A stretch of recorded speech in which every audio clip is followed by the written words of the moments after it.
An insider takes a great risk in seeking to expose that. And when I am speaking today, let me, sir, at the very outset, pay my profound homage to Satendra Dubey, the courageous engineer of National Highway Authority of India, who was exposing the corruption in the construction of National Highway in my own state of Bihar and was killed. When I am speaking on this bill, let me pay my homage to Manjunath, that sales executive of the Indian Oil Corporation, a graduate of IIM, who was exposing adulteration in fuel near Lucknow in Uttar Pradesh and was killed. Let me pay my homage to Kanol Sur, that brave block development officer of Bengal, who was exposing the scam in NRAG and was found to be dead in very mysterious circumstances. About 9 or 10 RTI activists have to pay with their life. Therefore, I begin with a homage to them. Sir, our democracy, day after tomorrow, would become exactly 65 years old. As I see, these 65 years have been years of learning. These 65 years have been years of ups and downs.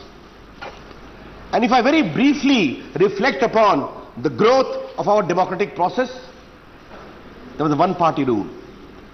For good measure, they were winning the elections. Then, in states, non-Congress party started occupying the political space. And thereafter, the people realized the worth of their vote. And today, they know that we can defeat any political party, howsoever powerful, any political leader, howsoever popular, from their seat through the power of their vote. Sir, I always feel, as an activist from the very beginning, this has led to a very sobering influence on our democratic polity. It has stabilized our democracy. The people of the country know there shall be no military coup in India.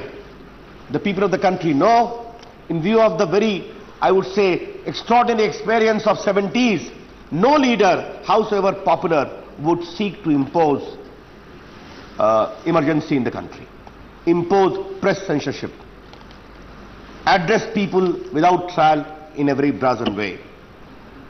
Now, sir, with this establishment of our democratic polity, the voters recognize that they support a political party consistent with their ideology or support base. And they in turn try to understand the identity of India. Sir, I am a great believer in the democratic power of our people. And the best thing I recognize, sir, I was present in the House, then I was a minister in the Vajpayee government, that from Punjab, a political activist has been elected, who never believed in the identity of India, who never believed in Indian Constitution. But the day the people gave him mandate, he was taking his oath under the Indian Constitution. This is the great sobering experience of the working of our democracy, which we have experienced. Therefore, we are very proud of our democracy. Sir, democratic process cannot survive only in the context of opposition and party in the government.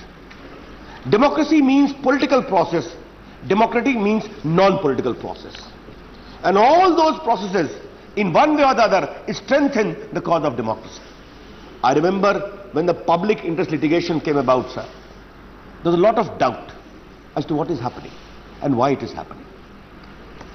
I remember, sir, in my days in Patna when I used to practice there, I was a whistleblower myself. This whole fodder scam case was argued by me in the PIL. Then I was a small known lawyer, not a known political leader. The entire bitumen scam was argued by me.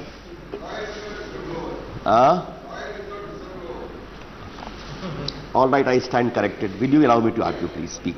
For heaven's sake. It is a serious matter. The Goa issue will talk separately. Sir, then there was a lot of apprehension. But political process, non-political process, both are working together. And therefore, I also salute a large number of NGOs who over the years have articulated the cause of our democracy. People used to say, court is interfering too much. Maybe to some extent right. I've always felt court has got no business to intervene in the executive government of the day. The right to govern the country would be given to the government of the day, the state or in the country. Yes, violation of fundamental right, violation of human right, case of gross corruption, court must and should intervene. And that is how the democracy has become strengthened over the years. Now, sir, in this whole quest of governance, accountability is important. And for accountability to come, transparency and integrity is equally important. You cannot have the element of good governance. You cannot have constructive accountability if you jettison integrity and probity. Yes, today India is growing very well. We see a very aspirational India, young people having a dream, young graduates, hard working, a lot of perseverance. But they also get disheartened when they see the present image of the country. Sir, I keep on traveling in the country, I interacting with young people. I keep on going abroad. Hardly a month ago I was in the States, sir. The kind of writings I heard about, the kind of negative image I heard about, was certainly disturbing for me as an Indian. We have to rise above these things. And in exposure of all these massive scams and corruption, sir, the whistleblowers have played a very crucial role. I don't know Chandan Mishra is here or not. Sir, in the Pioneer newspaper, Gopi Krishna was consistently writing articles about what is happening in the 2G. And because I was a member of that then IT standing committee, I was following it closely.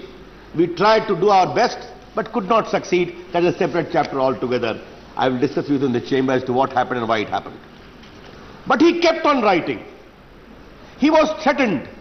And ultimately, when the whole 2G became very explosive, ultimately people started listening to him. And he was also given a CNN IBN award for the best journalist. I asked him one day, what happened, Gopi? Congratulations. There was a whistleblower in the Department of Telecom who was my source. And he had become so fed up as to what is happening. Therefore, he used to give me. Humne kaha, give my regard to the whistleblower for exposing some of the biggest corruption in contemporary history of India. The same is the case of Commonwealth, the other thing. I am not being partisan today. But what is important is, if maladministration or corruption or abuse of power is exposed, one should not take it in a negative way as to impinging upon the government of the day. I would see it as a kind of a warning that please usher in course correction. Sir, our democracy is so strong today. Today they are in power. Tomorrow maybe we can come to power. Earlier we were there. This exchange will keep on going, and that is the flow of democracy. But there is certain fundamental obligation which we owe to the country, to the people of the country, and to posterity. And that is, we must leave an India which is strong, resurgent, accountable. And in that process, sir, today's bill I see as a moment of great historic opportunity. It is in that larger context that I was seeking to elevate this debate. And there has been a trinity. The first was right to information. The second was Lokpal. We wish, Honorable Minister, your government bring at the earliest. Today is a select committee meeting. I hope it is expedited. And in this session itself, the Lokpal bill comes to this. And the third is whistleblower. Therefore, this whole process is very important. Sir, when I was a young student, school student, sir, the first question of whistleblower we heard very vaguely was about deep throat in the great Watergate scandal. You must have learned about it.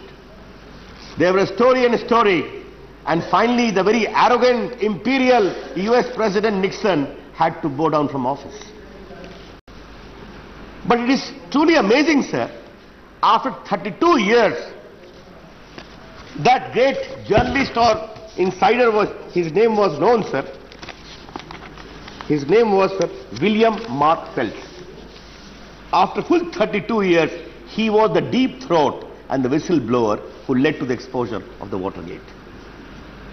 So now, world over is being recognized. it is important. Sir, I was just going to a literature, sir. In America, the fraud of public and private companies are pursued very strongly. And I was learned to my amazement that America has so many regulators, yet nearly 1/5 of the fraud is exposed by whistleblowers from inside who keep on fighting. This movement has been recognized world over, sir. And thereafter, we have got in USA the Whistleblower Protection Act 1989. Now there is a 2010 Dodd-Frank Wall Street Reform Consumer Protection Act. There is a provision for reward to inform for reporting fraud to the Security Exchange Commission. In UK, sir, we have a Public Service Disclosure Act in the private sector. And sir, when I was doing my research for this debate, to my utter amazement, sir, I found that there are smaller countries like Romania, like South Africa, like Uganda, Canada, all have some form of the whistleblowers. New Zealand, Australia. So the very esteemed minister, why he took so long to bring this bill, I think it would have been a matter of some priority.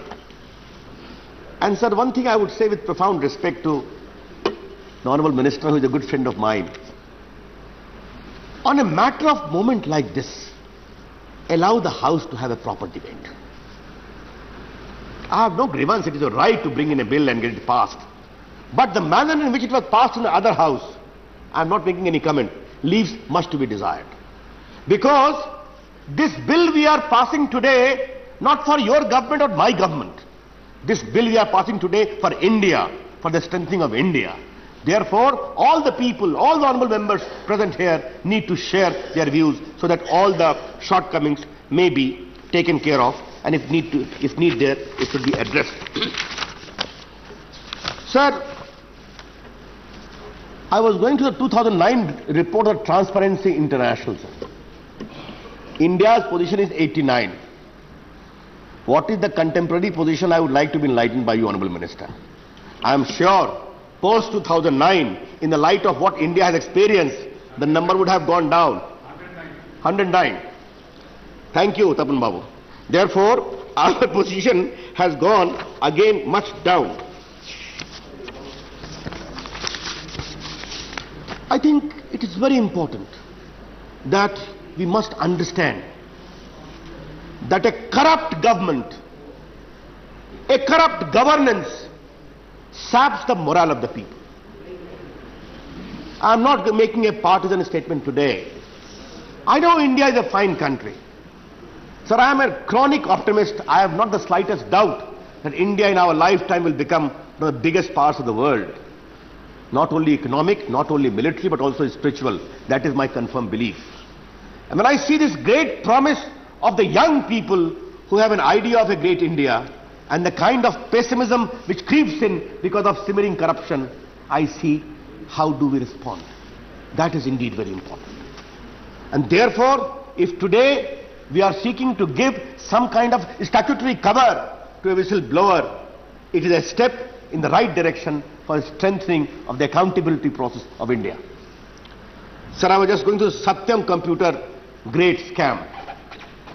I was trying to know how this huge scam of 7,000 crore plus, at that point in time it might have gone 10,000 crore plus, was unearthed.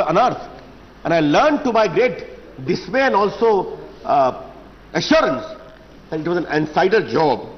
His name I have, sir, I will not like to disclose so that it may not come here any problem for him, because I have some questions to ask about the private sector when I come to the specifics of the provision. Sir, we have the 179th Law Commission report, which insisted for a public interest disclosure bill. We had the second Administrative Reform Commission 9th report, Ethics in Governance, and you talked about the Standing Committee report.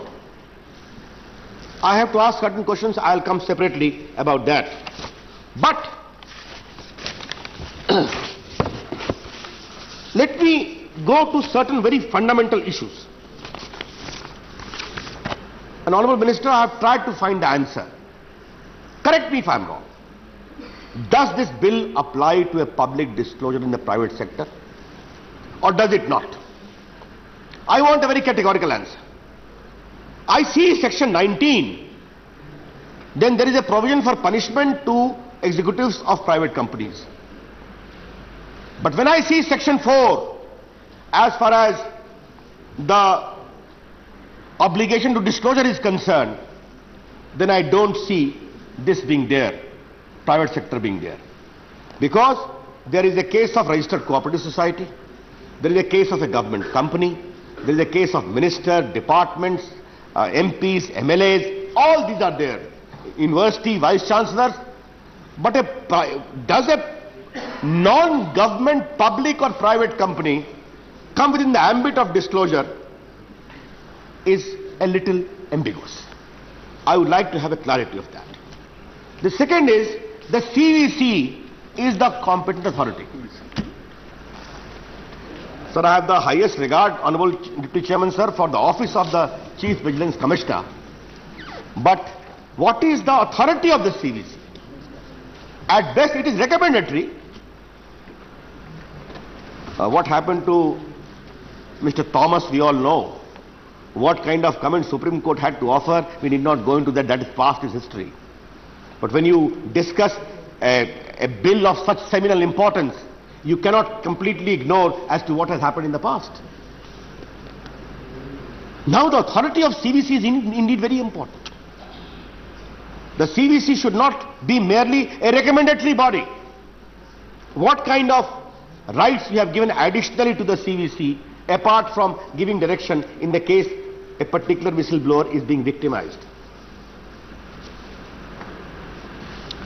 Why it is important is, who is the competent authority before whom complaint can be filed in the event corruption is there in a private sector? Honorable Minister, this issue is indeed very important, that today private sector is playing a very crucial role in the economic development of India. We welcome that. We have the PPP, private partnership model. We have other models. Now, if in the award of contract, if in the award of any particular tender, if in the award of any particular work, there has been a lot of corruption in the meaning of Prevention of Corruption Act, there has been a lot of willful, I would say, demeanor or willful kind of action which led to a loss to the government as enshrined in the Prevention of Corruption Act, section 13. What is the remedy available to a whistleblower under the present act? This clarity has to be there.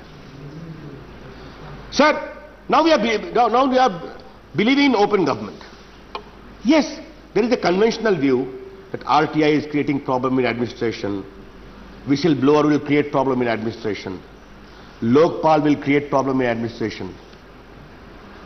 It may have a logic, but I don't believe it. Because the growth of the country has seen that with the activism of judiciary through the instrument of public interest litigation, when governmental decision will become subject to frequent challenges before the court, the growth did not stop. The biggest period of judicial intervention in governmental decision, as a lawyer, Mr. Narayan Swamiji, you will kindly recall, is post 89-88. And if you see the growth chart of India, maybe coalition government, the biggest growth chart began post 1991 as well. Therefore, to say that these kinds of intervention in the form of PIL, in the form of RTI, in the form of Lokpal, in the form of whistleblower would impede growth is, I would say, not a correct way of looking about it. Maybe your discretion will be circumscribed. Maybe your reckless abuse of power would be controlled. If that is controlled, that is good for India. And the second thing I feel, if things get established, some of our political friends say, "Sab hum log ka adhikar khatam ho raha hai." I hear that, and I can see that legitimately. Why should we grudge that? We know that there is pressure on us. We can say, "Sorry, ye kaam nahi ho sakta." The law is a bar to that. And once the people will come to know about it, I would certainly expect it is going to be a further maturing of India's democracy, that the people will know what work we can get, the people will know what work we cannot get. Therefore, all these processes I see as a part of augmentation of our democratic process. That is indeed very important.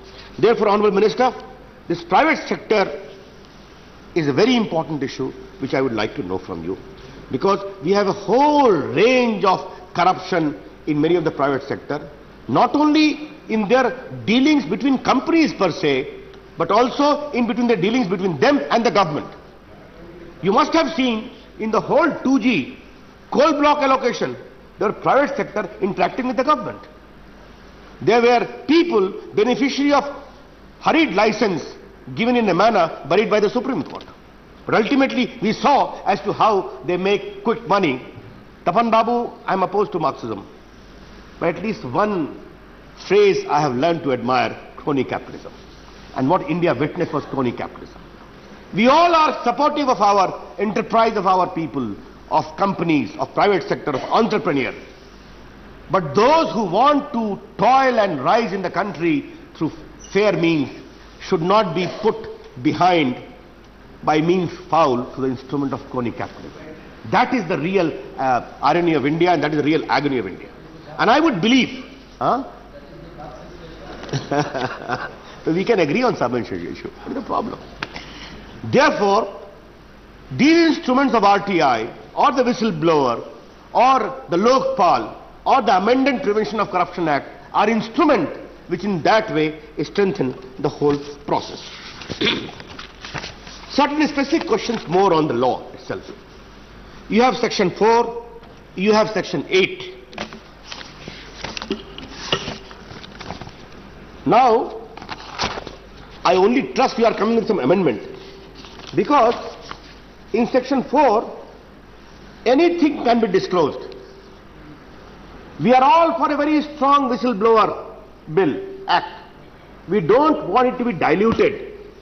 But I must caution, Honourable Minister, it should not become an instrument of plaything against India's strategic interest in the hands of those who want to weaken it. Therefore, if under our Constitution 19.2 there is a provision of security of India, integrity of India, there is need to bring it here. Maybe, I am grateful, this incitement to violence, if some wants to have some information with a view to incite people to violence, commit communal carnage, those are issues needs to be addressed. I can also understand friendly relations with foreign countries. But there I have one caveat, and that's very important caveat. I hope Tapanji recognized what I was going to say that. Bofors came from Sweden. Honourable Minister, you will recognize that. And genuine cases of corruption exposure relating to India in a foreign country should not be blocked on the ground of friendly relations with foreign countries. That is the caution I would like to administer at the very outset here. Therefore, now I see clause 7. Now clause 7. There is a bill which is pending before the Parliament, that prevention of bribery of foreign public officials and the foreign international organizations. The bill is in the domain of the Parliament, that will take care of it. All right, I am grateful. Now I see section 7. I hope you are coming with some amendment. Section 8. Section 8, you have completely reproduced 19.2 of the fundamental right. Honourable Deputy Chairman, 19.2 is freedom to the citizens of India. A right to freedom of speech and expression, freedom of movement, freedom of residence, freedom of occupation. That is certainly subject to particular reasonable restrictions which the state must impose. But the right to disclose corruption and mismanagement to the instrument of a whistleblower should not be so much controlled as is there in 19.2. Therefore, when I was seeing, yes, I can understand security, integrity, safety of the country, maybe incitement to violence or public disorder, I can understand that. Now in clause 8, you have said everything, friendly relation with foreign state, public order, decency or morality, or in relation to contempt of court, defamation. Why all this? I see a politician very much in the news for some wrong reason. Now he can say, don't expose me in all these cases of suicide because it is indecent to me. At least let us not do like this. Defamation. I have the highest respect for the institution of judiciary, of which I have been a part, both as a lawyer and also as a law minister for some time. But can we deny the fact today that there is corruption in the judiciary? Can we deny the fact that I hear very disturbing report about High Court and also some Supreme Court judges? But even the Chief Justice of India has occasion to comment upon. I am saying with full sense of responsibility. Sir, I know my protection under the law, and I know the obligation to give respect to the judges. I am only commenting as to what former Chief Justices of India have been commenting. I am not saying anything new. Now in contempt or in defamation, a truth is a defense. If a whistleblower is exposing something a fact, it is a defense. Therefore, let us not deny those rights which you are seeking to impose here. That is one request. I agree with you on that. I agree with you on that. I am so happy. Finally, we are agreeing. Good. Now, I come to the victimization of the whistleblower and the protection. Honorable Minister, why you have not explained what is the meaning of victimization? Victimization is a defined concept in law. Therefore, it would have been appropriate that the victimization must have been defined in the Act itself. And the non-definition of this vital clause, I would request you kindly consider. That is indeed very important. I am happy you have incorporated the Standing Committee recommendation that unless the whistleblower himself consents, his name shall not be disclosed. But when we are discussing such an important issue, I like to ask you one question. The ways of governance as they are, you have now an 8 years experience of governance, Honorable Minister, I hope I am right? You have full 8 years of experience? 4 years, all right. I cannot wish you 5 years more. That will be wrong on my part. But good luck in future.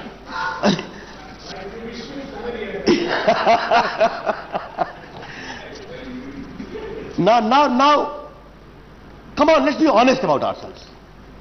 If an insider complains against his boss, क्या उसका नाम छुपा रहेगा?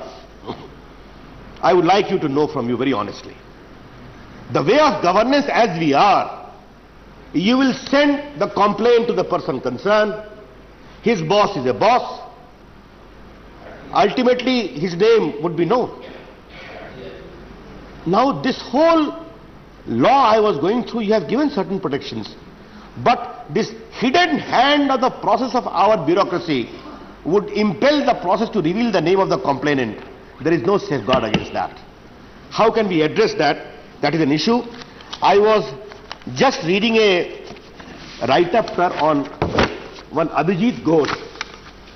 He was a general manager officer in a nationalized bank. He had complained against his CMD. Ultimately, the CMD was found to be wrong in corruption, was taken to task. But before that, he had to toil for 5 years, being suspended and suffering a proceeding. He wrote, very interesting thing, in fighting corruption in India, is fighting corruption in India a corrupt act in itself? If not, then why are the ones I raised a voice against sitting comfortably, and it's me who is running pillar to post? I'm sure there are many one like this. That we will have to address. Sir, last issue I would like to highlight, the other speakers also. I never transcend my time, sir, you know me.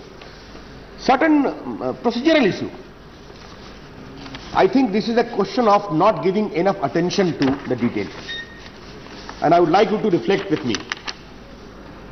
Under section 15, offences and penalties, you say you can impose 250 rupees or you can go to the extent of 50,000 rupees. No problem.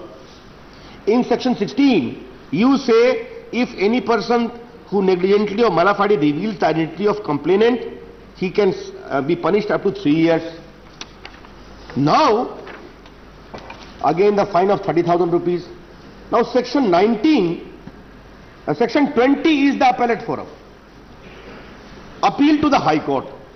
Any person aggrieved by order of the competent authority relating to imposition of penalty under section 14 or section 15 or section 16 may prefer an appeal to the High Court.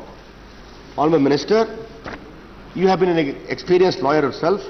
Under the CRPC, any trial up to 3 years takes place before the Judicial Magistrate First Class or Metropolitan Magistrate in Delhi.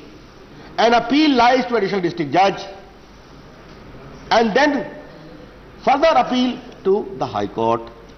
If the provision of punishment is more than 7 years, then a conviction by the Session Judge, Additional Session Judge, appeal to the High Court. Here against 250 rupees fine, you are sending to the High Court. I fail to understand the logic of this whole scenario. Unless it is so special, High Court are overworked. They are overloaded. Therefore, this is an issue which you need to consider. Yes, make a fast-track court, but make it a fast-track court at the lower level and subject to appeal before the High Court. That is how I would like to see.